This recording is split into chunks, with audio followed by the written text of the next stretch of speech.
It started subtly, like most nightmares do. Maya worked at the only diner worth talking about in our small town, serving up coffee and pie. Every day, on her walk home, she'd pass old Silas on the park bench. He just sat there, quiet, watching the ducks. Nothing unusual, right? Until one Tuesday, he waved her over. "That cherry pie you served Mrs. Gable today was a masterpiece, Maya," he said, his smile a little too wide.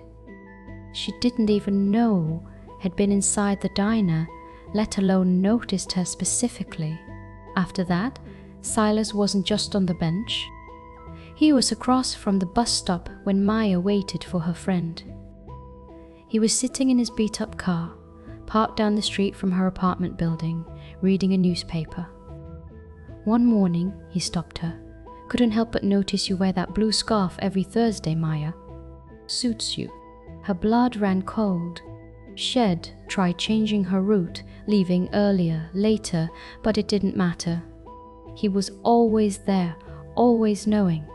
It felt like she was a character in his own private play, and he knew all her lines.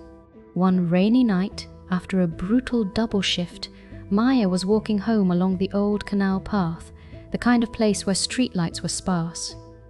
The air was thick with mist.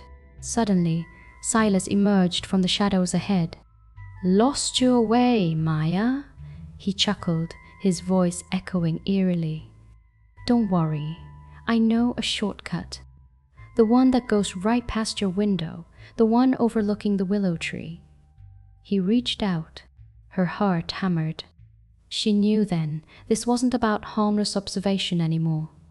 This was about him taking her, taking control.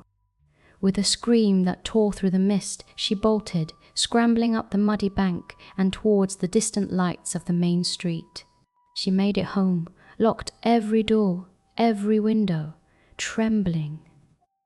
The police took her statement, but without a physical altercation, there wasn't much they could do beyond keeping an eye out. Weeks passed, and the fear began to recede, replaced by a lingering unease. Then, one morning, she saw his face on the news, Silas Thorne, arrested for the assault and abduction of a teenage girl from a neighboring town. The report detailed his long history, how he'd served time before, how he was known for grooming victims, observing their routines for weeks. The pit in her stomach deepened. She wasn't just lucky. She had escaped a monster who had meticulously planned his next move, and she had just been his next target.